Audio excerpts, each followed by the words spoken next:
Alright, ignore my appearance, but let's talk ERA because it was wild. So in true Heather fashion, it couldn't just be the typical 10-15 minute little swiper and be done. Because of my uterine didelphys, my right uterus was Lord knows where, and they were having the hardest time getting up into the tip of my uterus to extract the tissue for the biopsy. So nurse number 1 comes in, she does it, and she doesn't get as much tissue as she had hoped, so she calls in a doctor. My doctor was out today, so she calls in another doctor, and she comes in, and they try to do it again. She can't get it, so round 1 and 2, not terrible, but she could tell that I was super uncomfortable and just kind of in pain, and so she was like, well, let me call Dr. Kevin, who is my doctor, and see, he's off today, but let me see if he can come in and do this, because he knows your anatomy better than any of us. So he couldn't come, so she was like, well, what about if you come back in the morning? I'm like, I live an hour and a half from here, and it's not just super easy for me to make it, so is there any way we can just do it today?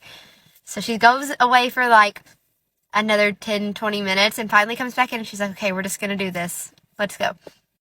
So we do it, and at this point I am like ready to cry. Like, I don't typically cry from pain. I'm very much an emotional crier and not a in pain crier. Pain just makes me mad. So I was like just trying to grin and bear it, and she's like, I'm so sorry, and I'm like, it's fine, it's okay, and she's like, no, it's not, I'm hurting you, and I'm like, yeah, but just get it done. She was great though. She got it done.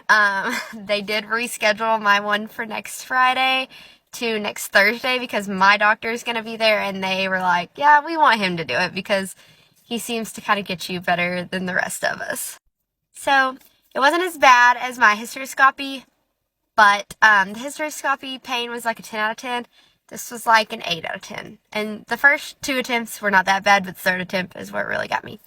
So I'm praying that next week is not as bad and that it doesn't take as long. So what was supposed to be a 10-minute little procedure thing ended up being an hour and a half, which is why I've looked great. I'm going to get my eyelashes filled, and I'm getting my hair done tomorrow. And I'm just done. I'm so done. Baby Whelper, you are so wanted, because I would not go through this if it wasn't for you.